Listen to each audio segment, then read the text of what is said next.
അനിൽ ബ്രദറും ജെയിനി സിസ്റ്ററും നമ്മളുടെ വളരെ അടുത്ത സ്നേഹിതർ, കൂട്ടുപ്രവർത്തകർ. ഇന്ന് നമ്മൾ അവരുടെ സ്റ്റോറി, കർത്താവ് അവരുടെ ജീവിതത്തിൽ ചെയ്ത അത്ഭുതങ്ങൾ, ദൈവത്തിൻ്റെ വിളി, ദൈവം അവരോട് സംസാരിച്ച്, യേശു കർത്താവ് സംസാരിക്കുന്ന ജീവനുള്ള ദൈവം നിങ്ങളോടും സംസാരിക്കും, എന്നോട് സംസാരിക്കും. അപ്പോൾ ഇവരുടെ ജീവിതത്തിൽ ദൈവം ചെയ്ത അത്ഭുതങ്ങൾ, ദൈവത്തിൻ്റെ വിളി, ദൈവത്തിൻ്റെ തിരഞ്ഞെടുപ്പ്, അവർ കർത്താവിനെ അനുഭവിച്ചത് നമ്മൾ ഇന്ന് കേൾക്കും. അത് തീർച്ചയായിട്ടും നമുക്ക് പ്രയോജനമായിരിക്കും. My brother, dear sister, so how God intervened in your life, how God called you to be His child. എങ്ങനെയാണ് കർത്താവ് നിങ്ങളെ സന്ദർശിച്ചത്? അതിൻ്റെ കഥ നിങ്ങൾക്ക് പറയാം. നിങ്ങളെ അർത്ഥമുണ്ടാകട്ടെ. ദൈവത്തെയും ദൈവ രാജ്യത്തെയും സ്നേഹിക്കുന്ന എൻ്റെ എല്ലാ പ്രിയപ്പെട്ടവർക്കും വേഗം വരുന്ന യേശുക്രിസ്തുവിൻ്റെ നാമത്തിൽ ഞാൻ സ്നേഹവന്ദനം അറിയിക്കുന്നു. അതോടൊപ്പം ദൈവ വേലയ്ക്കായിട്ട് കടന്നു വന്ന സാഹചര്യം നിങ്ങളുടെ മുന്നിൽ പങ്കുവയ്ക്കാൻ ആഗ്രഹിക്കുന്നു. എൻ്റെ ഒരു ഫാമിലി ബാക്ക്ഗ്രൗണ്ട് പറഞ്ഞാൽ ഞങ്ങൾ ഒരിക്കലും ഒരു യേശുവിനെ ആരാധിക്കുന്ന ഒരു കുടുംബത്തിൽ നിന്നല്ല പറഞ്ഞത്. യേശുവിനെ അറിയാത്ത, ബൈബിൾ കണ്ടിട്ടില്ലാത്ത ഒരു വിശ്വാസത്തിലായിരുന്നു ഞാൻ എൻ്റെ 23 വയസ്സ് വരെ ഞാൻ ജീവിച്ചത്. അതിനുശേഷം എന്നാൽ ഒരിക്കലും ക്രിസ്തു മതത്തിനോ യേശുവിനോ എതിരായിട്ടൊന്നും പറഞ്ഞില്ല. യേശുവിനെ ഒരു ദൈവം എന്ന് ഞാൻ അംഗീകരിച്ചിരുന്നു. അങ്ങനെ എൻ്റെ ജോലിയോടുള്ള ബന്ധത്തിൽ 23-ാമത്തെ വയസ്സിൽ ഞാൻ മഹാരാഷ്ട്രയിൽ കടന്നു വന്നു. മഹാരാഷ്ട്രയിൽ വെച്ചാണ് എനിക്ക് അവിടുത്തെ 2 മിഷണറിമാരിലൂടെ എനിക്കൊരു ബൈബിള് ലഭിക്കുകയും ഞാനത് വായിക്കുകയും പഠിക്കുകയും ചെയ്തു. പക്ഷേ എന്നാലും എൻ്റെ വിശ്വാസം ആ പഴയ വിശ്വാസത്തിനാണ് ഞാൻ നിന്നിരുന്നു. ബൈബിൾ ഞാൻ വായിക്കും എന്ന് മാത്രമേ ഉള്ളൂ. എന്നാൽ യേശുവിനോട് ഞാൻ പ്രാർത്ഥിക്കുകയൊന്നും ചെയ്തിട്ടില്ല. എന്നാൽ 3 വർഷക്കാലം ഈ ബൈബിള് 3 തവണ ഞാൻ വായിച്ചത്. എൻ്റെ ഉൽപ്പത്തി പുസ്തകം മുതൽ വെളിപാട് വരെ ഓരോ വർഷം ഓരോ പ്രാവശ്യം ഞാൻ ബൈബിള് വായിച്ചു. അങ്ങനെ 3 വർഷം കൊണ്ട് 3 പ്രാവശ്യം ഞാൻ ബൈബിള് വായിച്ചിട്ടുണ്ട്. അങ്ങനെയാണ് എനിക്ക് യേശു എൻ്റെ രക്ഷകനാണെന്നും സ്വർഗത്തിൽ നമുക്ക് വേണ്ടി ഒരു പിതാവുണ്ട്, അദ്ദേഹം നമ്മളെ സ്നേഹിക്കുന്നു, നമ്മുടെ പാപമോചനത്തിനായിട്ട് യേശു ഭൂമിയിൽ കടന്നു വന്നു, യേശു വിശ്വസിക്കുന്ന ഏവർക്കും രക്ഷാനിർണയം ഉണ്ട് എന്ന് എനിക്ക് മനസ്സിലായി. അങ്ങനെ എൻ്റെ യൗവനത്തിൽ തന്നെ 26-ാമത്തെ വയസ്സിൽ തന്നെ ഞാൻ സ്നാനപ്പെട്ടു. ജോലിയോടുള്ള ബന്ധത്തിൽ മഹാരാഷ്ട്രയിലായിരുന്നു. അവിടെ ഇരിക്കുമ്പോൾ തന്നെയും സ്നാനപ്പെട്ട ശേഷം എൻ്റെ ജോലിയോട് ചേർന്ന് തന്നെ ഞാൻ മഹാരാഷ്ട്രയിലെ വിവിധ ഗ്രാമങ്ങൾ, ജില്ലകൾ കടന്നുപോയി കർത്താവിനെ സാക്ഷീകരിക്കുകയും ബൈബിളുകളൊക്കെ വിതരണം ചെയ്യാൻ എന്നെ സഹായിച്ചു. അവിടുത്തെ മിഷണറിമാരുടെ വേലക്കാരോടൊക്കെ ചേർന്ന് ഞാൻ പ്രവർത്തിച്ചു. അതിനുശേഷം പിന്നെ വിവാഹം കഴിക്കുമ്പോൾ എനിക്ക് എല്ലാവിധ ബുദ്ധിമുട്ടുകളുണ്ടായി. ഞാൻ മറ്റൊരു വിശ്വാസത്തിൽ നിന്ന് വന്നതാണ്. എന്നാൽ ദൈവം തക്ക സമയത്ത് ഹൈദരാബാദിൽ നിന്നും ജെയിനിയെ വീട്ടുകാരെ എനിക്ക് പരിചയപ്പെടുത്തി. അതിനുശേഷം ഞങ്ങളുടെ കുടുംബമായിട്ട് ഹൈദരാബാദിൽ ജോലിയും അതോടൊപ്പം കർത്താവിൻ്റെ വേലയും ആയിരുന്നു. അവിടെ വെച്ച് ജോലി വിട്ട ശേഷം ഞാൻ ജോലി ഇരിക്കുമ്പോൾ തന്നെ ഒരു കർത്താവിൻ്റെ വേല ചെയ്യണമെന്ന് വളരെയധികം ആഗ്രഹം. ഹൈദരാബാദിൽ ജോലിയും അതോടൊപ്പം തന്നെ കർത്താവിൻ്റെ വേലയിലും ഞങ്ങൾ സജീവമായിരുന്നു. ഞങ്ങളെ കുടുംബമായിട്ട് പല സ്ഥലങ്ങളിലും പല ഭവനങ്ങളിലും കടന്നു പോവുകയും അവിടുത്തെ ജനങ്ങൾക്ക് വേണ്ടി പ്രാർത്ഥിക്കുകയും ഒക്കെ ചെയ്തിരുന്നു. അതോടൊപ്പം തന്നെ സഭയിലും സഭയുടെ വേലയിലും ഞങ്ങൾ ഭാഗമാക്കിയിരുന്നു. അങ്ങനെ ഇരിക്കുമ്പോൾ ഒരു ദിവസം എനിക്ക് ദൈവത്തിൻ്റെ ഒരു വിളിയുണ്ടായി. എൻ്റെ ജോലി പൂർണ്ണമായി ഉപേക്ഷിച്ചിട്ട് പൂർണ്ണ സമയം കർത്താവിനെ സേവിക്കണം, അങ്ങനെ ഒരു ദൈവവിളി എനിക്കുണ്ടായി. അതിനോടുള്ള ബന്ധത്തിൽ ഞാൻ എൻ്റെ ജോലി റിസൈൻ ചെയ്യുകയും 2018 പൂർണ്ണ സമയ കർത്താവിൻ്റെ വേലയ്ക്കായിട്ട് മാറ്റിവെക്കുകയും ചെയ്തു. ഞാൻ കർത്താവിൽ വന്നത് എൻ്റെ പപ്പായാണ് ആദ്യ വിശ്വാസത്തിൽ വരുന്നത്. ഞങ്ങളൊരു സമുദായ കത്തോലിക്ക കുടുംബത്തിലാണ് വളർന്നത്. ഹൈദരാബാദിലായിരുന്നു ഞാൻ പഠിച്ചു വളർന്നത്. പഠിച്ചതൊക്കെ ഹൈദരാബാദിൽ സിറ്റിയിലായിരുന്നു. എൻ്റെ പപ്പ വിശ്വാസത്തിൽ വരാനുള്ള കാരണം എൻ്റെ പപ്പ ഒരു രോഗിയായിരുന്നു. പപ്പ ഡോക്ടേഴ്സ് എല്ലാവരും തന്നെ പറഞ്ഞു പപ്പയ്ക്ക് കിഡ്നിയുടെ ഫെയിലിയറായി. പപ്പ ഹാർട്ട് ഫെയിലിയർ ആയിരുന്നു. അത് കഴിഞ്ഞിട്ട് കിഡ്നി ഫെയിലായി. പപ്പ ഇനി ഏറെ നാൾ ജീവിച്ചിരിക്കത്തില്ലെന്ന് ഡോക്ടർമാർ വിധി എഴുതിയപ്പോഴാണ് പപ്പയ്ക്ക് പെട്ടെന്ന് പപ്പ മരിച്ചു പോകുന്നൊരു പേടി വന്നപ്പോഴാണ് ഒരു ദേവദാസം വന്ന് പപ്പയുടെ സുവിശേഷം പറയുന്നത്. അങ്ങനെ പപ്പ കർത്താവിനെ പപ്പ ഒത്തിരി കത്തോലിക്ക രീതിയിലുള്ള കരിസ്മാറ്റിക് പള്ളികളിൽ പോയി മാതാവുമായിട്ട് ഭയങ്കര ഭക്തിയായിരുന്നു. 8 നോയമ്പ് അങ്ങനെ ഒത്തിരി നൊവേന പല കാര്യങ്ങൾ എൻ്റെ പപ്പ ചെയ്തു. പക്ഷെ അവിടെ ഒന്നും പപ്പയ്ക്ക് വിടുതൽ കിട്ടിയില്ല. അപ്പോൾ ഒരു ദേവദാസൻ ഞങ്ങളുടെ കുടുംബത്തിൽ വന്ന് പപ്പയുടെ സുവിശേഷം പറഞ്ഞപ്പോൾ പപ്പ ഉടനെ രക്ഷിക്കപ്പെടുകയും പപ്പയുടെ ജീവിതത്തിൽ അത് വലിയൊരു മാറ്റത്തിന് കാരണമായി. പപ്പയുടെ ജീവിതത്തെ സമർപ്പിച്ചു. പക്ഷേ ദൈവമക്കളെ ഏറ്റവും വിഷമകരമായ കാര്യം എന്താണെന്ന് പറഞ്ഞാൽ പപ്പ സമർപ്പിച്ചെങ്കിലും മമ്മിയും ഞങ്ങളാരും അതിനോട് സഹകരിച്ചില്ല. അല്ലെങ്കിൽ ഞങ്ങളത് ബിക്കോസ് പപ്പ ഒരു ഭയങ്കര ഒരു കള്ളുകുടിയനായിരുന്നു. അപ്പോൾ പപ്പയുടെ ആ പഴയകാല ജീവിതത്തിൽ പപ്പ ഒത്തിരി മർദ്ദിക്കുമായിരുന്നു എൻ്റെ മമ്മിയോട്. അപ്പോൾ മമ്മിയുടെ ഹൃദയത്തിൽ ആ കയ്പെല്ലാം കടക്കുന്നത് കൊണ്ട് മമ്മി അത് വേണ്ട രീതിയിൽ ആക്സെപ്റ്റ് ചെയ്തില്ല. അത് മമ്മി അങ്ങനെ ആയതുകൊണ്ട് മക്കളായ ഞങ്ങൾ പപ്പായെ ആക്സെപ്റ്റ് ചെയ്തില്ല. പപ്പായ്ക്ക് 7 വർഷത്തോളം ദൈവസന്നിധിയിൽ ഒറ്റയ്ക്ക് നിന്ന് നിലവിളിച്ച് കരഞ്ഞ് ദൈവത്തോട് പ്രാർത്ഥിക്കുമ്പോഴാണ് കുടുംബമായിട്ട് ഞങ്ങൾ വിശ്വാസത്തിലേക്ക് കടന്നു വരുന്നത്. എന്നാലൊരു ശരിയായിട്ടുള്ളൊരു മാനസാന്തരമായിട്ടുള്ളൊരു ജീവിതമല്ലായിരുന്നു ഞങ്ങളുടേത്. കുറച്ച് ലോകം, കുറച്ച് ദൈവം, ആരാധനയ്ക്ക് പോകും, പിന്നെ ഞങ്ങൾ വന്ന് ഞങ്ങളുടേതായ ഇഷ്ടത്തിന് ഞങ്ങൾ ജീവിക്കും. യഥാർത്ഥമായ ഒരു മാനസാന്തരം ക്രിസ്തുവിനോട് മരിച്ചെടുക്കുന്ന ഒരു അനുഭവം ഞങ്ങളുടെ ജീവിതത്തിൽ ഞങ്ങൾക്കില്ലായിരുന്നു. ഞങ്ങളെല്ലാവരും യൗവനക്കാരായിരുന്നു. യൗവനത്തിൻ്റെതായ ഭക്തി ഉണ്ടെന്ന് വെച്ചാൽ ഭക്തിയുണ്ട്, ആരാധനയ്ക്ക് പോവും, ദേവദാസന്മാരുടെ പറയുന്നതൊക്കെ കേൾക്കും, എല്ലാം ഞങ്ങളൊരു അഭിനയം മാത്രമായിരുന്നു. യഥാർത്ഥത്തിൽ ഒരു ശരിയായിട്ടുള്ളൊരു പൂർണ്ണ സമർപ്പണത്തിൽ ഞങ്ങൾ വന്നില്ല. അത് കുറേ വർഷങ്ങളെടുത്തു ഞങ്ങളുടെ ജീവിതത്തിൽ. പ്രത്യേകിച്ച് ഞാൻ കർത്താവിനോട് വിവാഹമൊക്കെ കഴിഞ്ഞ് ഇതിനോടനുബന്ധിച്ച് വിവാഹമൊക്കെ നടന്നതിൻ്റെ ജീവിതത്തിൽ അത് കഴിഞ്ഞ് കുറേ വർഷങ്ങൾക്ക് ശേഷമാണ് ദൈവമായിട്ടുള്ള ശരിയായിട്ടുള്ള ഒരു റിലേഷൻഷിപ്പിലേക്ക്, ഒരു ഇൻറ്റിമസിയിലേക്ക് എനിക്ക് വരാനായിട്ട് ദൈവം സഹായിച്ചു. വന്നു കഴിഞ്ഞപ്പോഴാണ് കർത്താവ് എന്നോട് പറയുന്ന ഒബീഡിയൻസ്, ദൈവത്തെ ഒബേ ചെയ്യുന്നതിനെ പറ്റി കർത്താവ് പറയുന്നത്. അങ്ങനെ ഞാൻ ദൈവത്തോട് അനുസരണം കാണിക്കാൻ തുടങ്ങിയപ്പോൾ എൻ്റെ ജീവിതത്തിൽ വളരെ കഷ്ടതകൾ കൂടി കടന്നു പോകേണ്ടി വന്നു. നമ്മൾ കർത്താവിനെ അനുസരിക്കാൻ തുടങ്ങുമ്പോൾ നമ്മൾ ഓർക്കും ദൈവം ഉടനെ എല്ലാം ഡോർസ് എല്ലാം ഓപ്പൺ ചെയ്യുന്നു. Once you start obeying it's going to be very difficult.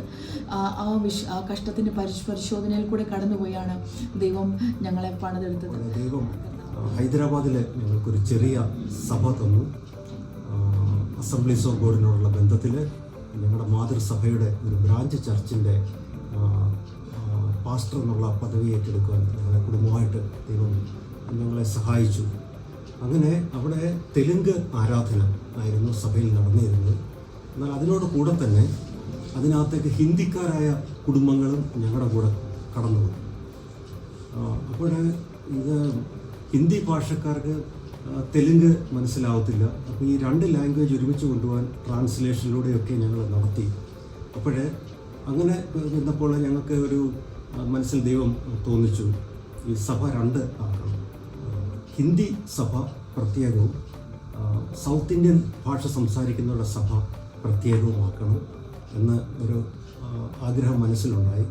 അങ്ങനെ ഞങ്ങൾ കഴിഞ്ഞ 4 വർഷക്കാലം 2018 ശേഷം 4 വർഷക്കാലം ഞങ്ങൾ അധ്വാനിച്ചപ്പോഴേ ഞങ്ങൾക്ക് വെറും 4-5 കുടുംബങ്ങളെ മാത്രമേ തെലുങ്ക് കുടുംബങ്ങളെ നേടുവാൻ കഴിഞ്ഞുള്ളൂ. എന്നാൽ ഹിന്ദി ആരാധന തുടങ്ങിയപ്പോഴേ ഞങ്ങളുടെ സഭയിലേക്ക് മഹാരാഷ്ട്ര, ഒറീസ, ബീഹാർ, ഛത്തീസ്ഗഡ് തുടങ്ങിയ ദേശങ്ങളിലെ കുടുംബങ്ങൾ ഞങ്ങളുടെ കൂടെ കടന്നു വന്നു. അത് 6 മാസം കൊണ്ട് ബീഹാറിലെ കുടുംബങ്ങൾ മാത്രം 20ഓളം കുടുംബങ്ങൾ ഞങ്ങളുടെ സഭയിൽ വന്നു. ഏതാണ്ട് 70-80 പേരിരുന്ന് ആരാധിക്കുന്ന ഒരു സഭ ദൈവം ഞങ്ങൾക്ക് തന്നു. അങ്ങനെ ബീഹാറിനെ പറ്റി കേട്ടിരുന്നു. അവർ ജനിച്ചു വളർന്ന ഗ്രാമങ്ങളെ പറ്റിയൊക്കെ കേട്ടിരുന്നു. അങ്ങനെ ബീഹാറിന് വേണ്ടി ഞങ്ങൾ നിരന്തരം പ്രാർത്ഥിച്ചുകൊണ്ടിരുന്നു.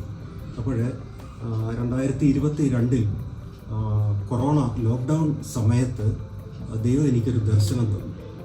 ഒരു മനോഹരമായ ദേശം, വളരെ ഗ്രീനറി, നല്ല പച്ചപ്പുള്ള ഒരു പ്രദേശം ദൈവം ഇതിൻ്റെ ദർശനത്തോടെ കാണിച്ചു. അത് ഏതാണ്ട് വെളുപ്പിന് ഏർലി മോർണിംഗ് 3 മണി മുതൽ 4 മണി വരെ ദൈവം എനിക്ക് ദർശനം തന്നു. അതിൻ്റെ അവസാനം വളരെ സോഫ്റ്റായിട്ടുള്ള ഒരു സൗണ്ട്, ഒരു ശബ്ദം, ഒരു നമ്മൾ തമ്മിൽ അടുത്തിരുന്ന് രണ്ട് സുഹൃത്തുക്കൾ തമ്മിൽ സംസാരിക്കുന്ന പോലെ ഒരു ശബ്ദം ഞാൻ കേട്ടു. മോത്തിഹാരി എന്ന ശബ്ദമാണ് എൻ്റെ ചെവിയിൽ, എൻ്റെ കാതുകളിൽ കേട്ടത്. അപ്പോൾ ഒരു കാര്യം നമുക്ക് മനസ്സിലാകാം, യേശു ക്രിസ്തു ജീവനുള്ള ദൈവവും നിങ്ങൾ യേശുവിനോട് സംസാരിച്ചാൽ ദൈവം നിങ്ങളോട് സംസാരിക്കുന്ന ഒരു ദൈവം. എൻ്റെ പഴയ വിശ്വാസത്തിൽ ഞാൻ ഒരിക്കലും അങ്ങനെ ഒരു ദൈവത്തെ ഞാൻ കണ്ടിട്ടില്ല. ക്രിസ്തുവിനെ അറിയാത്ത ഒരു വിശ്വാസത്തിൽ ഒരിക്കലും ഒരു ദൈവം എന്നോട് സംസാരിച്ചിട്ടില്ല. എന്നാൽ യേശു ജീവനുള്ള ദൈവം എന്നോട് സംസാരിച്ച പോലെ നിങ്ങളോടും ദൈവം നേരിട്ട് സംസാരിക്കും. ആ നല്ല മനോഹരമായ ഗ്രീനറി ഉള്ള ആ സ്ഥലം ഒരു വീഡിയോ കാണുന്നത് പോലെ എന്നെ ദൈവം കാണിച്ചു. മോത്തിഹാരി എന്ന ഒരു പേര്. ഞങ്ങളുടെ സഭയിലെ 80ഓളം ബീഹാറുകാരെ വിശ്വാസികളുണ്ടായിരുന്നു. ഉത്തര ഭാരതത്തിലുള്ളവരുണ്ടായിരുന്നു. ഒരിക്കലും അവരുടെ വായിൽ നിന്ന് മോത്തിഹാരി എന്നൊരു ശബ്ദം ഞാൻ ഇന്നുവരെ കേട്ടിട്ടില്ല. എന്നാൽ അക്കൂട്ടത്തിൽ അതിനു മുമ്പ് തന്നെ പ്രിയ എബിസാറുമായിട്ട് ഞങ്ങൾക്ക് വ്യക്തിപരമായിട്ടൊരു ബന്ധമുണ്ടായിരുന്നു. കാരണം ഹൈദരാബാദിലെ മിഷൻ മീറ്റ്സിലെല്ലാം എബിസാർ കടന്നു വരികയും മിഷനെ പറ്റി അനുഗ്രഹീതമായ സന്ദേശങ്ങൾ നൽകുകയും ഞങ്ങൾ അദ്ദേഹത്തോടുള്ള ആ മിഷൻ മീറ്റിങ്സിലൊക്കെ പങ്കെടുത്തിട്ടുണ്ട്. അങ്ങനെ വ്യക്തിപരമായിട്ട് എബിസാറിനെ ഞങ്ങൾക്കറിയാം. അപ്പോൾ ഇങ്ങനെ മോത്തിഹാരി എന്നൊരു സ്ഥലം ഞാൻ ശബ്ദം കേട്ടു. പക്ഷേ ഇവിടെയാണെന്ന് എനിക്കറിയില്ല. അപ്പോൾ ഞാൻ അവിടെ അന്വേഷിച്ചു, ഹൈദരാബാദിലൊക്കെ അന്വേഷിച്ചിട്ട് ആർക്കും അങ്ങനെ ഒരു സ്ഥലത്തെപ്പറ്റി അറിയില്ല. പിന്നെ ഞാൻ കാര്യം ഗൂഗിളിനകത്ത് സെർച്ച് ചെയ്തപ്പോൾ മോത്തിഹാരി നടിച്ചപ്പോൾ ഉടൻ തന്നെ ബീഹാർ നേപ്പാൾ ബോർഡർ എന്നത് എഴുതി കാണിച്ചു. അപ്പോൾ തന്നെ പെട്ടെന്ന് തന്നെ എൻ്റെ മനസ്സിൽ വന്നു ഞങ്ങളുടെ ദൈവവിളി ബീഹാറിലേക്ക്. പെട്ടെന്ന് തന്നെ പ്രിയ എബിസാറുമായിട്ട് ഞങ്ങൾ ഫോണിൽ കോൺടാക്റ്റ് ചെയ്തു. സാറ് പറഞ്ഞു 30 വർഷം പഴക്കമുള്ള ഒരു ക്യാമ്പസ് മോത്തിഹാരിയിൽ ഞങ്ങൾക്കുണ്ട്. ആദ്യത്തെ ഇന്ത്യ മിഷൻ്റെ വലിയൊരു ക്യാമ്പസാണ്. ദൈവം ഒരു ദർശനം തന്നുവെങ്കിൽ പെട്ടെന്ന് കടന്നു വരിക. അപ്പോൾ അന്ന് ഹൈദരാബാദ് കംപ്ലീറ്റ് ലോക്ക്ഡൗൺ, സൗത്ത് ഇന്ത്യയിൽ ട്രെയിനെല്ലാം ബന്ധായി, ഒരു ഒറ്റ ട്രെയിൻ പോലും ഓടുന്നില്ല. ബീഹാറിലേക്ക് വരാൻ ഞാൻ അന്വേഷിച്ചപ്പോൾ നോർത്തിലേക്കുള്ള ട്രെയിൻസ് ഓടുന്നതായിട്ട് എനിക്കറിയാൻ കഴിഞ്ഞു. അങ്ങനെ സെക്കന്ദരാബാദിൽ ഞാൻ ദാനാപൂരിലേക്ക് ടിക്കറ്റ് ബുക്ക് ചെയ്ത് ബീഹാറിലെത്തുകയും പ്രിയ ബിസാറിനെയും തൻ്റെ സഹപ്രവർത്തകരെയും കാണുകയും അവരുടെ ഭവനത്തിൽ താമസിക്കാനുള്ള സൗകര്യം തന്നു. ഇവിടെ വന്നപ്പോൾ ഇവിടെ എല്ലാം ഫ്രീ, ഇവിടെ ലോക്ക്ഡൗണോ മറ്റേ യാതൊരു പ്രശ്നവും ഇല്ല. മാസ്ക് പോലും ധരിക്കാത്ത ജനങ്ങൾ. അങ്ങനെ അവരുടെ കൂടെ പല ഗ്രാമങ്ങളിലും കടന്നു പോകാൻ അവസരം തന്നു. അപ്പോഴാണ് എനിക്കൊരു കാര്യം മനസ്സിലായത്. ഞാൻ വെളുപ്പിന് 3 മണിക്ക് കണ്ട ദർശനം എങ്ങനെയായിരുന്നു, അതുപോലെ മനോഹരമായ ഒരു ദേശം. Really it is such a privilege to love God and to obey His commandments. നമ്മളെപ്പോഴും ഓർക്കും ദൈവത്തെ സ്നേഹിക്കുന്നു എന്ന് പറയാൻ വളരെ ഈസിയാണ് നമുക്ക്. പക്ഷേ എൻ്റെ ജീവിതത്തിൽ ഞാൻ എപ്പോഴാണ് ദൈവത്തെ യഥാർത്ഥമായി സ്നേഹിക്കാൻ തുടങ്ങിയെന്ന് ഞാൻ പുറകോട്ട് ചിന്തിച്ചാൽ ദൈവത്തോട് അനുസരണം കാണിച്ചപ്പോഴാണ് എനിക്ക് മനസ്സിലായ എൻ്റെ ദൈവത്തെ ഞാൻ ശരിക്കും സ്നേഹിക്കുന്നുണ്ടെന്ന്. നമ്മളെല്ലാവരും ഓർക്കും നമ്മുടെ ദൈവം ഒരു ഇമോഷണൽ ആളല്ല. പലപ്പോഴും നമ്മൾ ദൈവത്തെ കാണുന്നത് നമ്മളെപ്പോലെ ഒരു മാനുഷികമായ ഒരു ദൈവം, അല്ലെങ്കിൽ നമ്മൾ കരയുമ്പോൾ കരയുന്ന ഒരു ദൈവം, അല്ലെങ്കിൽ നമ്മുടെ എല്ലാ ഇമോഷൻസിന് മേളിൽ നടക്കുന്ന ഒരു ദൈവം. ഞാനും ഒക്കെ പണ്ട് ക്രിസ്തുവിൽ എന്താ പറയുക ബാലൻ ആയിരുന്നപ്പോൾ ഞാനും അങ്ങനെയൊക്കെ ചിന്തിച്ചത്. പക്ഷെ ദൈവവചനത്തിൻ്റെ ആഴത്തിലേക്ക് ഞാൻ ഇറങ്ങാൻ തുടങ്ങിയപ്പോൾ കർത്താവ് എന്നോട് ആഴത്തിൽ സംസാരിക്കാൻ തുടങ്ങി. Obeying is what God wants us, obeying his commandments. എവിടെയും നമ്മൾ പഴയ നിയമത്തിൽ നോക്കിയാലും ശരിയാണ്, ദൈവദാസന്മാർ ആരൊക്കെ ദൈവത്തിന് ശബ്ദത്തെ അനുസരിച്ചില്ലയോ അവിടെയൊക്കെ ജീവിതത്തിൽ അതിൻ്റെതായ അനുഭവങ്ങളിൽ കൂടെ അവർ കടന്നു പോകേണ്ടി വന്നു. ഞങ്ങളുടെ ജീവിതത്തിലും ഇപ്പം കർത്താവിൻ്റെ ദാസൻ പറഞ്ഞതുപോലെ ഞങ്ങളും എന്താ പറയുന്നത് നല്ല നല്ല സ്വപ്നങ്ങളുമായിട്ട് ഞങ്ങളുടെ ജീവിതം ഞങ്ങൾ തുടങ്ങിയതാണ്. ഞങ്ങൾ ഓർത്തു ഞങ്ങൾ നല്ല സ്ഥലങ്ങളിൽ പോയി താമസിക്കും, ഞങ്ങൾ വേലയ്ക്ക് വേണ്ടി സഹായിക്കും എന്ന് മാത്രമേ ഉള്ളായിരുന്നു. കർത്താവിൻ്റെ വേലയാണ് നമ്മൾക്ക് അതിന് സപ്പോർട്ട് ചെയ്യുക. അല്ലാതെ ഞങ്ങളൊരു മിഷണറിമാരായി മാറണം ഒരിക്കലും ഒരു ആഗ്രഹം ഞങ്ങളുടെ ഹൃദയത്തിലില്ലായിരുന്നു. പ്രത്യേകിച്ച് ബിക്കോസ് ഞാനൊരു ക്രിസ്ത്യൻ ബാക്ക്ഗ്രൗണ്ടിൽ വളർന്നു. ഫസ്റ്റ് സെക്കൻഡ് ജനറേഷൻ പെന്തക്കോസ് ഫാമിലിയിലാണ്. എൻ്റെ പപ്പയാണ് ആദ്യം വിശ്വാസത്തിൽ വരുന്നത്, പിന്നെ ഞാനാണ്. ഞങ്ങൾ കുടുംബമായിട്ട് പിന്നെ ഞങ്ങൾ പേരൻസിൻ്റെ കൂടെ ഞങ്ങളെല്ലാവരും വിശ്വാസത്തിൽ വന്നു. എങ്കിലും ഞങ്ങൾക്ക് ആർക്കും തന്നെ കർത്താവിൻ്റെ വേലയോ അല്ലെങ്കിൽ വേലയോടുള്ള ഒരു കാഴ്ചപ്പാടോ എനിക്ക് പേഴ്സണലി ഇല്ലായിരുന്നു. ഞാൻ ഓർത്ത് നല്ല ജോലി ചെയ്യുക, നന്നായിട്ട് ജീവിക്കുക, കർത്താവിൻ്റെ വേലയ്ക്ക് വേണ്ടി സപ്പോർട്ട് ചെയ്യുക, ഇത് മാത്രമായിരുന്നു. അതിനായിരുന്നു ഞങ്ങളുടെ ഓട്ടവും. ഞങ്ങൾ അതിനുള്ള എല്ലാ കാര്യങ്ങളും ക്രമീകരിച്ച്, പ്രത്യേകിച്ച് US പോയി സെറ്റിൽ ആവണം, പിള്ളേർക്ക് നല്ല എഡ്യൂക്കേഷൻ കൊടുക്കണം, ഇതൊക്കെയായിരുന്നു എൻ്റെ ആഗ്രഹം. പക്ഷേ ആ ആഗ്രഹത്തെയൊക്കെ ദൈവം ഞങ്ങൾ അങ്ങനെ വ്യക്തിപരമായിട്ട് ഒരു പ്രവാചകൻ വന്ന് സംസാരിച്ചതും അല്ലെങ്കിൽ ആരും പറഞ്ഞതല്ല. ബിക്കോസ് എല്ലാവരും പറഞ്ഞു നീ വിദേശത്ത് പോയി നല്ലതായിട്ട് സമ്പാദിക്കുന്നൊക്കെയാണ് എല്ലാവരും തന്നെ പറഞ്ഞത്. അപ്പോൾ ആ ഒരു സ്വപ്നത്തിൽ ഇങ്ങനെ നടക്കുമ്പോഴാണ് കർത്താവിൻ്റെ വിളി വരുന്നത് കുടുംബമായിട്ട് ഞങ്ങൾ സമർപ്പിക്കുന്നു. പക്ഷേ ആദ്യകാലങ്ങളിലൊക്കെ ഞങ്ങൾ ഹൈദരാബാദിലായിരുന്നപ്പോൾ പ്രത്യേകിച്ച് ഭയങ്കര ഫിനാൻഷ്യലി ഞങ്ങൾ ഓർക്കുമായിരുന്നു കർത്താവിൻ്റെ ശബ്ദത്തെയാണല്ലോ ഞങ്ങൾ അനുസരിച്ചത്, എന്തുകൊണ്ടാണ് ഞങ്ങൾ ഇത്രയും സ്ട്രഗിൾസിൽ കൂടെ കടന്നു പോകുന്നത്, പലപ്പോഴും ഞങ്ങളുടെ കുഞ്ഞുങ്ങൾക്ക് പഠിപ്പിക്കാൻ പറ്റാത്ത അവസ്ഥ. അന്ന് ആ പുറമേ നോക്കി എല്ലാവർക്കും അറിയാം ഞങ്ങൾ പിന്നെ നല്ല എല്ലാ രീതിയിലും ഉള്ളൊരു കുടുംബമാണ്. പക്ഷേ അകത്തുനിന്ന് ഞങ്ങൾ കടന്നു പോകുന്ന അവസ്ഥ വരെ ഞങ്ങൾക്ക് മാത്രമേ അറിയത്തുള്ളായിരുന്നു. കർത്താവ് വിളിച്ചപ്പോൾ ഒരു കാര്യം ഞങ്ങൾ കർത്താവോട് പറഞ്ഞു, ദൈവമേ ഞങ്ങളുടെ ഇല്ലായ്മ അല്ലെങ്കിൽ നീ എല്ലാ ക്വാളിഫിക്കേഷൻ തന്നിട്ടാണ് നീ എന്നോട് വേലയ്ക്ക് വേണ്ടി ഇറങ്ങാൻ പറയുന്നത്. ഇല്ല എന്നൊരു വാക്ക് ഞാനൊരു മനുഷ്യന് മുന്നിൽ പറയത്തില്ല. ഞങ്ങളില്ലെങ്കിൽ പട്ടിണിയായിട്ട് ഞങ്ങൾ ഭവനത്തിൽ കിടക്കും. അപ്പം അങ്ങനെ കർത്താവ് സഹായിച്ചു. അങ്ങനെ തന്നെ നിൽക്കാൻ ദൈവം കൃപ തന്നു. അതുകൊണ്ട് ഞങ്ങൾക്ക് ആ വളരെ കഷ്ടപ്പാടിൻ്റെ അവസ്ഥകളിൽ കൂടെ കടന്നു പോയപ്പോഴും ഒന്നും ഞങ്ങൾക്കത് ഒരു we had hope, but we didn't know when the deliverance was going to come. Always ഞങ്ങളുടെ കണ്ണുകൾ ഉയർത്തി വയ്ക്കുമായിരുന്നു. ആ ദുഃഖത്തിൻ്റെയും ആ വേദനയുടെയും ബിക്കോസ് എല്ലാവരും ഒറ്റപ്പെട്ട് എല്ലാവരും പറഞ്ഞു മണ്ടത്തരമാണ് ഞാൻ കാണിച്ചത്. ബിക്കോസ് ഇത്രയും ക്വാളിഫൈഡ് ഇത്രയും ക്രെഡൻഷ്യൽസ് ഒക്കെ ഉള്ള നീ എന്തുകൊണ്ടാണ് ഈ ദൈവവേലയെന്ന് പറഞ്ഞ് നീ ഇങ്ങനെ ഇറങ്ങി നടക്കുന്നത്, നിനക്ക് ഭ്രാന്തായി പോയെന്ന് പോലും പലരും പറഞ്ഞ അവസ്ഥകൾ എൻ്റെ ജീവിതത്തിൽ ഞാൻ നേരിടേണ്ടി വന്നു. എൻ്റെ കുഞ്ഞുങ്ങൾക്ക് പലപ്പോഴും ആഹാരം കൊടുക്കാൻ പറ്റാത്ത. പക്ഷേ I said Lord, if you have call me you are faithful, നീ എനിക്ക് വേണ്ടി വഴി തുറക്കാൻ ശക്തനാണ്. ഞങ്ങളെ പക്ഷേ കർത്താവ് ഒരിക്കലും പട്ടിണി കടത്തിയിട്ടില്ല. ശ്രേഷ്ഠമായതൊന്നും അങ്ങനെ പിള്ളേർക്ക് വാങ്ങിച്ചു കൊടുക്കാനുള്ള ചെറുപ്രായത്തിൽ ഞങ്ങൾക്ക് പറ്റിയിട്ടില്ല. പക്ഷേ അത് ലേറ്റർ ഇൻ ലൈഫ് പാസ്റ്റ് എപ്പോഴാണോ ആ ബീഹാറിൻ്റെ വിഷൻ പുള്ളി പ്രാപിച്ചത്, പുള്ളി ഇവിടെ കടന്നു വരാൻ ആഗ്രഹിച്ചത്, അത് പറഞ്ഞപ്പോഴും എന്നോട് ഷെയർ ചെയ്തപ്പോഴും ഒക്കെ ഞങ്ങളുടെ ആ മാനസികമായ ആ അവസ്ഥ അന്നത്തത് എനിക്ക് പുള്ളിയെ ആക്സെപ്റ്റ് ചെയ്യാൻ പോലും പറ്റാത്ത. ഞാൻ പറഞ്ഞു, ഈ കുഴിയിൽ നിന്ന് വേറെ വലിയ കുഴിയിലോട്ടാണോ നിങ്ങൾ ഞങ്ങളെ കൊണ്ടുപോകുന്നത്? ദൈവം ഇങ്ങനെയാണോ നമ്മളെക്കുറിച്ച് ആഗ്രഹിക്കുന്നത്? എനിക്ക് ഒരിക്കലും തോന്നുന്നില്ല. ഇത്രയും ക്വാളിഫിക്കേഷനൊക്കെ തന്നിട്ട് ദൈവം എന്നെ ഒരു ബീഹാറിൽ കൊണ്ടേ ഒരു ചെറിയ വേലയിലായിരിക്കുകയല്ല ദൈവം എന്നെക്കൊണ്ട് ആഗ്രഹിക്കുന്നത്, വേറെ വല്ലതും ആയിരിക്കുന്നൊക്കെ ഞാൻ എൻ്റെ മനസ്സിൽ ഇങ്ങനെയൊക്കെ ചിന്തകളിട്ടായിരുന്നു. എൻ്റെ കുഞ്ഞുങ്ങളെ ഞാൻ അത് ഫീഡ് ചെയ്തുമായിരുന്നു. അതുകൊണ്ട് അവർക്ക് മാനസികമായിട്ട് ഒരു അടപ്പം ഇല്ലായിരുന്നു ബീഹാറിലോട്ട് വരാൻ. പക്ഷേ ഞങ്ങളുടെ ജീവിതത്തിൽ എത്രയോ പ്രതിസന്ധി ഫാസ്റ്റിംഗ് പോകുന്ന കഴിഞ്ഞതിന് ശേഷം ഞങ്ങൾ ഫേസ് ചെയ്യേണ്ടി വന്നു. ഞങ്ങൾക്ക് ദൈവം വ്യക്തമായിട്ട് ഞങ്ങളോട് ഇടപെടാൻ തുടങ്ങി. ഞങ്ങൾ അവിടെ നിന്ന് കാല് പുറത്തോട്ട് വെച്ചില്ലെങ്കിൽ ഞങ്ങളുടെ ജീവിതത്തിലേക്ക് ഇനി ഒരു നന്മയും വരത്തില്ലാത്ത രീതിയിലുള്ളൊരു ഭയങ്കരമായ ഒരു പരിശോധന ഘടകങ്ങളിൽ ഞാനും കുഞ്ഞുങ്ങളും കടന്നുപോയി. അപ്പോൾ ഞങ്ങൾ വിളിച്ച് എബി സാറിനോട് സംസാരിക്കുകയും സാർ ഉടനെ ഞങ്ങളെ ഇങ്ങോട്ട് ഇൻവൈറ്റ് ചെയ്യുകയും ചെയ്തു. ഞങ്ങൾ ഫാമിലി ആയിട്ട് ഇപ്പോൾ വന്നിട്ട് 2.5 വർഷത്തോളമായി. ഇവിടെ വന്നതിന് ശേഷം like when we are in the will of God, everything will turn around in our lives. That's what I saw in my life when I obeyed God. When it was not easy for me, it was not easy to make such a decision, because ഞങ്ങളിങ്ങനെ ഞങ്ങളുടെ ആഗ്രഹം പറഞ്ഞപ്പോൾ എല്ലാവരും എതിർത്ത് പറഞ്ഞു, നിങ്ങൾ മണ്ടത്തരമല്ല ഈ കാണിക്കുന്നത്, ഇത്രയും നല്ല ബിക്കോസ് ഞാൻ ബോൺ ആൻഡ് ബോട്ടപ്പ് ഇൻ ഹൈദരാബാദാണ്. എനിക്ക് നല്ല അവരെല്ലാം നോക്കുന്നത് എൻ്റെ എഫിഷ്യൻസി അല്ലെങ്കിൽ എൻ്റെ ക്രെഡൻഷ്യൽ, ഇതൊക്കെയാണ് അവരൊക്കെ ചിന്തിക്കുന്നത്. നീ ബീഹാറിൽ പോയിട്ട് എന്ത് ചെയ്യുമെന്ന് എന്നോട് ചോദിച്ചു. പക്ഷേ ഞാനിവിടെ വന്നതിന് ശേഷം ഞാൻ അനുഭവിക്കുന്ന സന്തോഷം എന്താണെന്ന് എനിക്ക് പറഞ്ഞറിയിക്കാൻ പറ്റത്തില്ല. എൻ്റെ ദൈവം എൻ്റെ മുന്നിലേക്ക് വെച്ച സന്തോഷം. Once we stepped in to this place, കർത്താവ് ഞങ്ങളുടെ ജീവിതത്തെ ടേൺ അറൗണ്ട് ചെയ്തു. ഞങ്ങളുടെ ഫിനാൻഷ്യൽ ഡിഫിക്കൽട്ടീസ് എല്ലാം മാറി. കർത്താവ് ഞങ്ങൾക്ക് വേണ്ടിയുള്ള ഡോർസ് എല്ലാം ഓപ്പൺ ചെയ്തു. കുറേ കാലങ്ങളായിട്ട് ഞങ്ങൾ ആഗ്രഹിച്ച് ഞങ്ങൾ വിൽക്കാൻ വെച്ചിരുന്ന പ്രോപ്പർട്ടി ദൈവം അത് ഞങ്ങൾക്ക് വിൽക്കാനും അതിൽ കൂടെ വന്ന നന്മയിൽ കൂടെ ഞങ്ങൾക്ക് ജീവിക്കാനും എല്ലാ കാര്യങ്ങളും, ഞങ്ങളുടെ മോളെ അവൾക്ക് പഠിക്കാനുള്ള ഉപരിപഠനം, അപ്പോൾ അണ്ടർ ഗ്രാജുവേറ്റ് സ്റ്റഡി ജപ്പാനിൽ പഠിക്കുന്ന എൻ്റെ മോള് ടോക്കിയോ ക്രിസ്ത്യൻ യൂണിവേഴ്സിറ്റിയിൽ, അങ്ങനെ ദൈവം ഞങ്ങൾക്ക് വേണ്ടിയുള്ള വഴികളെല്ലാം തുറന്നു. എൻ്റെ കുട്ടികൾ ഇവിടെ ബീഹാറിലാണ് പഠിക്കുന്നത്. They are home schooled. എപ്പോഴും ഒരു മിഷൻ ഹാർട്ട് ഞങ്ങളുടെ ഹൃദയത്തിൽ ഉണ്ടായിരുന്നത് കൊണ്ട് God was preparing us for that. അപ്പോൾ ഞങ്ങൾ ഇവിടെ വന്നാലും ഏത് ദേശത്ത് പോയാലും ഞങ്ങളുടെ കുഞ്ഞുങ്ങളുടെ എഡ്യൂക്കേഷൻ ഒരു രീതിയിലും ബാധിക്കത്തില്ല. Because they are home schooled. അതിൻ്റെ കരിക്കുലം എല്ലാം രജിസ്റ്റേർഡ് ആണ്.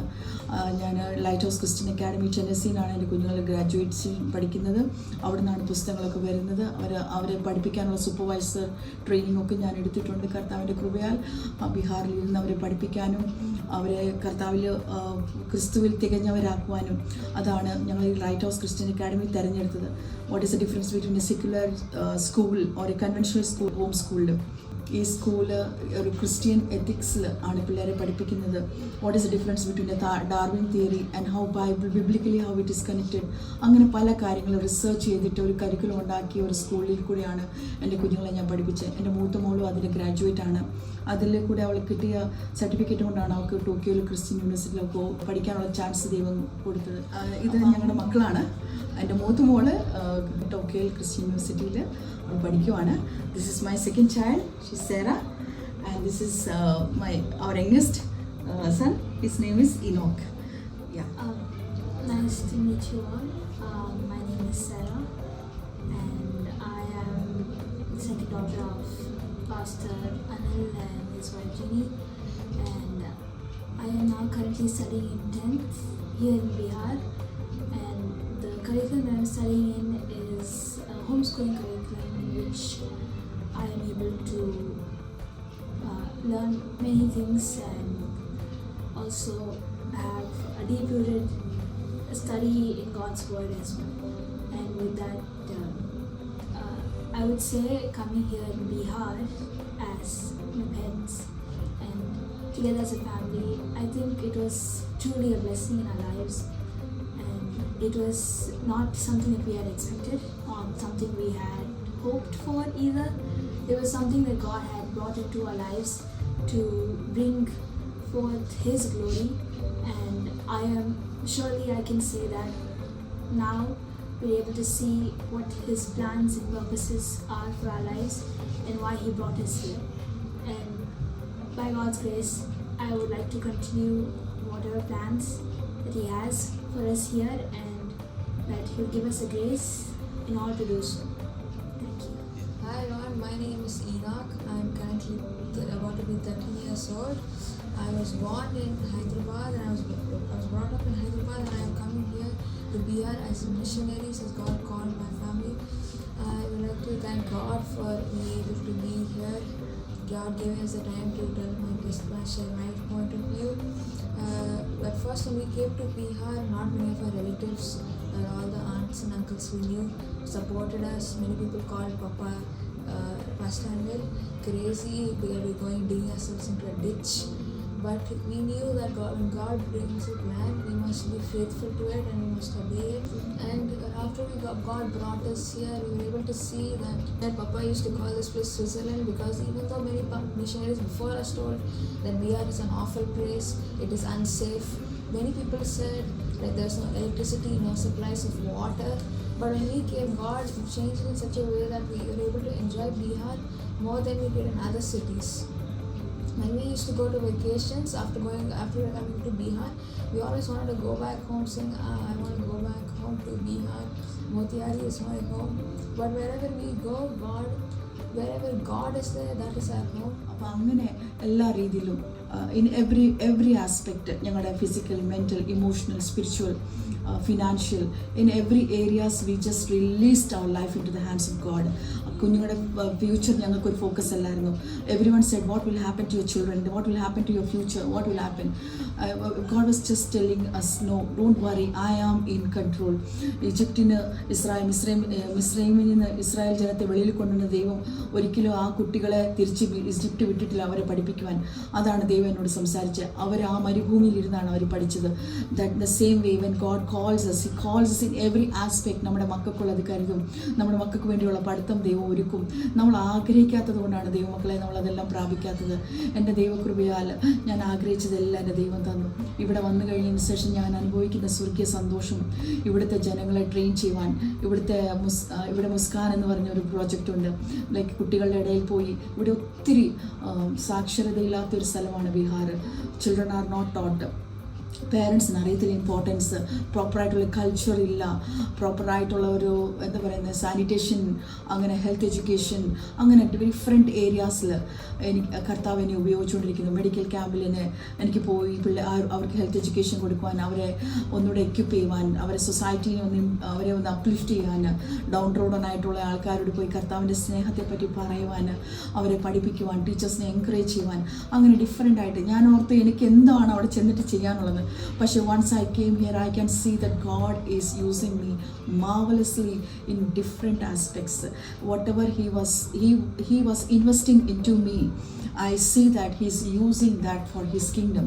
നമ്മൾ ഓർക്കും നമ്മൾ പഠിച്ചത് അല്ലെങ്കിൽ നമ്മുടെ ജീവിതത്തിൽ വന്നുപോയ സാഹചര്യങ്ങൾ റോമ 8:28 പറയുന്നത് പോലെ സകലതും നന്മയ്ക്കായി കൂടി വ്യാപരിപ്പിക്കുന്ന ദൈവം നമ്മുടെ ജീവിതത്തിൽ വന്നുപോയ അനുഭവങ്ങൾ, ദുഃഖങ്ങൾ, വേദനകൾ അല്ല, നമ്മുടെ പഠിത്തം, നമ്മുടെ എക്സ്പീരിയൻസ്, നമ്മുടെ പ്രൊഫഷണൽ, നമ്മുടെ എല്ലാ കാര്യങ്ങളും സ്വർഗം എന്നാ ചെയ്യുന്നു പറഞ്ഞാൽ അത് നന്മയ്ക്കായി കൂടി വ്യാപരിപ്പിക്കും.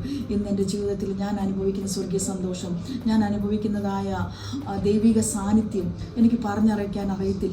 I cannot express it. I am really glad that God brought me to Motihari. My husband says this is Switzerland. Many times he says, because ഇവിടുത്തെ ആ ക്ലൈമറ്റും ഇവിടുത്തെ ആ ഇതും many times ഞങ്ങൾക്ക് അതുപോലത്തെ ഒരു സന്തോഷം ബീഹാറിൽ ഇങ്ങനെ ഒരു സ്ഥലം ഉണ്ടോ എന്ന് നമുക്ക് തോന്നിപ്പോകും. അങ്ങനെ ഒരു സാന്നിധ്യം ദൈവത്തിൻ്റെ. Yes, there are extremities in the climate, പക്ഷേ God's provision you will not believe. ഞങ്ങൾ വന്നതിന് ശേഷം ഇവിടെ പവർ കട്ട് എന്ന് പറയുന്ന സമ്മറിലില്ല. ഇവിടെ വർഷങ്ങളായി മിഷണറിമാർ പറഞ്ഞു കേട്ടിട്ടുണ്ട് ഇവിടെ കറണ്ട് ഇല്ലായിരുന്നെന്ന്. പക്ഷേ ദൈവം നമ്മളെയല്ലേ ഒരു ഏദൻ തോട്ടത്തിലേക്ക് എങ്ങനെ ആദാമിന് അവയ്ക്ക് വേണ്ടിയിട്ട് സകലതും കരുതി വെച്ചിട്ട് അവർ ഏദൻ തോട്ടത്തിലാക്കിയ ദൈവം ഞാൻ വിശ്വസിക്കുന്നു. എനിക്ക് വേണ്ടി കർത്താവ് സകലതും കരുതിയിട്ടാണ് മോത്തിഹാരിയിൽ ഞങ്ങളെ കൊണ്ടുവന്നത്. ആ ദൈവത്തിൻ്റെ വിശ്വസ്തതയ്ക്കായിട്ട് ഞാൻ ദൈവത്തോട് നന്ദി പറയുന്നു. I believe that my testimony will be great encouragement to many people around there. നിങ്ങളെ ദൈവം എന്തിനേലും വിളിക്കുവാണെങ്കിൽ please children of God, don't hesitate. ഒരിക്കലും വിചാരിക്കരുത് നമ്മുടെ ദൈവം നമ്മളെ പണിഷ് ചെയ്യുന്ന ദൈവമാണെന്ന്, അല്ലെങ്കിൽ നമ്മൾ ആഗ്രഹിക്കുന്ന വഴിയിൽ ദൈവം നമ്മുടെ വഴി അടച്ചെങ്കിൽ നിങ്ങൾ നിരാശപ്പെടരുത്. Something better than that, something beautiful than that, something marvellous than that, something wonderful than that he has prepared for you. എന്നിട്ടാണ് ദൈവം നമ്മളെ വിളിക്കുന്നത്. So I want to encourage you. ഞാൻ ഇന്ത്യ മിഷൻ കുടുംബത്തിൽ വന്നത് ഞങ്ങളുടെ വിസാറിലൂടെ പ്രവർത്തിക്കാൻ, ഞങ്ങളുടെ കൂട്ടുവേലക്കാരായ ഞങ്ങളുടെ ഇന്ത്യ മിഷൻ കുടുംബം, we all welcome you. We love this place. We are together serving the Lord.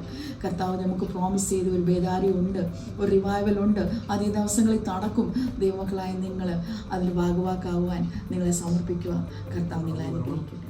ബീഹാറിൽ കടന്നു വന്നപ്പോൾ ഞങ്ങളുടെ ജീവിതത്തിൽ വളരെയധികം മാറ്റങ്ങളുണ്ട്. ഞങ്ങൾ പലപ്പോഴും ഹൈദരാബാദിൽ വേലയിലായിരുന്നപ്പോൾ പലപ്പോഴും ഞങ്ങൾ ഞെരുക്കത്തിലും പ്രയാസത്തിലും ബുദ്ധിമുട്ടുകളിലും ഒക്കെ ഞങ്ങൾ കടന്നുപോയി. ദൈവമായിട്ടുള്ള ബന്ധത്തിൽ എല്ലാവർക്കും ഇത് അനുഭവിക്കുന്നതാണ്. അങ്ങനെ ഞങ്ങൾ ഒരു വലിയ ഞെരുക്കത്തിലൂടെ കടന്നുപോയി. പല കാര്യത്തിലും ഞങ്ങൾക്ക് ബുദ്ധിമുട്ടുണ്ടായി. ഞങ്ങളുടെ കുട്ടികളുടെ പഠിത്തം, അവരുടെ ഫീസ്, ആഹാര കാര്യങ്ങൾ പോലും ഞങ്ങളെ വളരെയധികം ഞെരുക്കത്തിലായിരിക്കും. എന്നാൽ പുറമേ നിന്ന് നോക്കുമ്പോൾ ഞങ്ങൾക്കെല്ലാം ഉണ്ട്, സ്വന്തമായിട്ട് വീടുണ്ട്, എല്ലാ സൗകര്യങ്ങളുണ്ട്. പക്ഷേ ദൈവം ഞങ്ങളെ ഞെരുക്കത്തിലൂടെ കൊണ്ടുപോയി. അപ്പോൾ ഒരു കാര്യം ഓർക്കുക, ദൈവത്തിനൊരു വിളിയുണ്ടെങ്കിൽ ആ ദേശത്തേക്ക് എത്തിക്കുന്നവരെ നിങ്ങൾക്കല്പം പ്രതികൂലം ഉണ്ടാകും. ഒരിക്കലും ദൈവവിളിക്കെതിരായിട്ട് നിൽക്കരുത്. എന്നാൽ ഇവിടെ എന്ന് ഞങ്ങൾ ബീഹാറിൽ കടന്നു വന്നത്, ഈ മനോഹരമായ ദേശത്ത് ഞങ്ങൾ കർത്താവിൻ്റെ വേലയ്ക്ക് വേണ്ടി കാലുകുത്തിയോ ടോട്ടൽ ഞങ്ങളുടെ അവസ്ഥകളും മാറി. ഞങ്ങൾ ഹൈദരാബാദിൽ അനുഭവിച്ചിരുന്ന എല്ലാ ഞെരുക്കുകളും വിട്ടിട്ട് ദൈവം ഒരു വലിയ വിശാലതയിലൂടെ ഞങ്ങളെ നടത്തി. വിശേഷാൽ ബീഹാറിലും ഉത്തരേന്ത്യയിലും വ്യാപിച്ച് കിടക്കുന്ന ഇന്ത്യ മിഷൻ്റെ ടീമിനോടൊത്ത് ചേർന്ന് പ്രവർത്തിക്കാൻ ഒരു വലിയ സൗഭാഗ്യം ഞങ്ങളുടെ ജീവിതത്തിലുണ്ടായി. ഞങ്ങളുടെ സ്ഥിതിഗതികൾ മാറി. ഞങ്ങളുടെ മൂത്ത മകളെ ദൈവം വിദേശത്തേക്ക് അയച്ചു. മറ്റേ 2 മക്കളെ ഇവിടെ ബീഹാറിൽ പഠിക്കുന്നു. പലപ്പോഴും വളരെ എതിരായിരുന്നു. ഹൈദരാബാദിലുള്ളവരെല്ലാം ഞങ്ങളെ എതിർത്തു. ഞങ്ങൾ പറഞ്ഞ് ഞങ്ങൾ വിഡ്ഢിത്തരമാണ് കാണിക്കുന്നത്, ഈ മനോഹരമായ സ്ഥലം ഇതാണ്, ഇവിടെ ഹൈദരാബാദ് സിറ്റി എല്ലാ സൗകര്യങ്ങളും ഉണ്ട്, നിങ്ങളുടെ കുട്ടികളുടെ ഫ്യൂച്ചർ, നിങ്ങളുടെ ജീവിതം എല്ലാം ഹൈദരാബാദ് നല്ലതാണ്, പോകരുതെന്ന് ഞങ്ങളുടെ മാതൃസഭയും ഞങ്ങളുടെ വിശ്വാസികളും എല്ലാവരും നിർബന്ധിച്ചു. പക്ഷേ എന്നാൽ ഒരു കാര്യം ഓർക്കുക, മനുഷ്യരുടെ വാക്കിനല്ല, എല്ലായ്പ്പോഴും നമ്മളെ വിളിച്ചവൻ്റെ ആ യേശുവിൻ്റെ വാക്കുകൾക്ക് ചെവി കൊടുത്താൽ നിങ്ങളുടെ ജീവിതത്തിൽ വലിയൊരു മാറ്റം ദൈവം വരുത്തും. എൻ്റെ വൈഫും ഹൈദരാബാദിൽ ഞങ്ങൾ ഒരുമിച്ച് ജോലി ചെയ്തിരുന്നതാണ്. ഹൈദരാബാദിലെ BSc നഴ്സിംഗ് കഴിഞ്ഞിട്ട് അവിടെ ഹോസ്പിറ്റലിലും അതോടൊപ്പം നഴ്സിംഗ് എഡ്യൂക്കേറ്ററായിട്ട് ജോലി ചെയ്തിരുന്നു. അവിടെ അതിനോടൊപ്പം തന്നെ പറഞ്ഞാൽ ഞങ്ങൾ ഏതാണ്ട് ഇന്നേക്ക് ഒരു 15 വർഷങ്ങൾക്ക് മുമ്പ്, മേബി 2002 മുതൽ ഞങ്ങൾ കുടുംബമായിട്ട് അമേരിക്കയ്ക്ക് പോകാൻ ഒത്തിരി ആഗ്രഹിച്ചിരുന്നു. അതിനുവേണ്ടി അന്ന് 2002 നഴ്സുമാർക്കെല്ലാം US ഫ്രീ ആയിട്ട് കടന്നു പോകാമായിരുന്നു. അതിനു വേണ്ടിയിട്ടുള്ള എല്ലാ കാര്യങ്ങളും കംപ്ലീറ്റ് ആയി, എല്ലാ എക്സാം പാസ്സായി, എല്ലാ കാര്യങ്ങളും ചെയ്തു. എന്നാൽ 2002 മുതൽ 2012 വരെ 10 വർഷം ഞങ്ങളുടെ ഫയൽ റിജക്റ്റ് ആയിരിക്കും. ഓരോ പ്രാവശ്യവും US ഫയൽ അയക്കും, റിജക്റ്റ് അങ്ങനെ 10 വർഷം അത് തടസ്സപ്പെട്ടു. അപ്പോൾ ഞങ്ങൾക്കൊരു കാര്യം മനസ്സിലായി, ഇത് ദൈവം ഞങ്ങളെ അങ്ങോട്ട് അയക്കാൻ ആഗ്രഹിക്കുന്നില്ല. അതിനേക്കാൾ ഉപരി ഒരു വലിയൊരു ഉദ്ദേശം ഞങ്ങൾക്ക് കുടുംബമായിട്ട് കർത്താവ് ഭരമേൽപ്പിച്ചിരിക്കുന്നു. ആ വേലയിലേക്ക് ഞങ്ങൾ അന്നു മുതൽ വിദേശ യാത്രകളൊക്കെ എല്ലാം ആ ചിന്തകൾ മാറ്റിയിട്ട് പൂർണ്ണമായിട്ടും ഹിന്ദി ഭാഷ സംസാരിക്കുന്നവരുടെ അതിർത്തികളോളം അറ്റത്തോളം അവർക്ക് കർത്താവിനെ സാക്ഷീകരിക്കുക, അവരെ കർത്താവിനെ പറ്റി പറഞ്ഞ് മനസ്സിലാക്കുക, അവർക്ക് ക്ലാസ്സുകൾ എടുക്കുക, അവരെ ക്രിസ്തുവിലേക്ക് കൊണ്ടുവരിക. ഇവിടെ നമുക്ക് നോർത്ത് ഇന്ത്യയിൽ ഒരു വലിയ ഉണർവ് ആരംഭിച്ചിരിക്കുന്നു. പ്രിയ ദൈവജനമേ, നിങ്ങൾക്കും ഈ ഉണർവിലേക്ക് പങ്കെടുക്കാം. ഇന്ന് ഭാരതത്തിലെല്ലാവരും പറയുന്നു ബീഹാർ മിഷണറിമാരുടെ ശവപ്പറമ്പാണ്. എന്നാൽ ഒരിക്കൽ അതങ്ങനെ പറഞ്ഞിരുന്നു. എന്നാൽ ഇന്ന് ബീഹാർ അങ്ങനെയല്ല. ദൈവകൃപയാൽ ഇന്ന് മനോഹരമായൊരു ദേശമാണ്. ഞാൻ നിങ്ങളോട് പറയട്ടെ, ബീഹാർ എന്ന് പറയുന്നത് ഭാരതത്തിൻ്റെ ഏറ്റവും ബെസ്റ്റ് പ്ലേസാണ്. അപ്പോൾ നിങ്ങൾക്കും കർത്താവ് എന്തെങ്കിലും ദർശനം തന്നിട്ടുണ്ടെങ്കിൽ അത് കർത്താവ് അതുപോലെ തന്നെ നിങ്ങളെ എത്തിക്കും. ഒരു കാര്യം, ദൈവത്തിൻ്റെ വാക്കുകൾക്കൊരിക്കലും നിങ്ങൾ എതിരായിട്ട് നിൽക്കരുത്. കർത്താവ് നിങ്ങളോട് എന്ത് സംസാരിക്കുന്നു, യേശു എന്ത് സംസാരിക്കുന്നു, അത് അനുസരിക്കുക. അതിനുള്ള പ്രതിഫലം വളരെ വലുതാണ്. അതുകൊണ്ട് ഈ ദിവസങ്ങൾ നിങ്ങൾക്കാർക്കെങ്കിലും എന്നെ കേൾക്കുന്ന എൻ്റെ പ്രിയ ദൈവമക്കളെ, ദൈവജനങ്ങളെ, നിങ്ങൾക്ക് ബീഹാറിലേക്കൊരു ദൈവവിളി ഉണ്ടെങ്കിൽ, ഒരു ദർശനം കാണിച്ചുവെങ്കിൽ ഇന്നു മുതൽ നിങ്ങളതിനോട് പ്രാർത്ഥിക്കുക. തീർച്ചയായിട്ടും നിങ്ങളെല്ലാവരും ബീഹാറിലേക്ക് കടന്നു വരണം. ബീഹാർ എന്ന് പറയുന്നത് ഇതൊരു ഗ്രേവിയാർഡല്ല, മറിച്ച് ഇതൊരു നല്ല വിനയാർഡാണ്. നിങ്ങൾ ധൈര്യമായിട്ട് കടന്നു വരിക. ബീഹാർ നിങ്ങൾക്ക് മുന്നിൽ തുറന്നു കിടക്കുന്നു. സന്തോഷത്തോടെ കടന്നു വരിക. ദൈവം നിങ്ങളെ ധാരാളം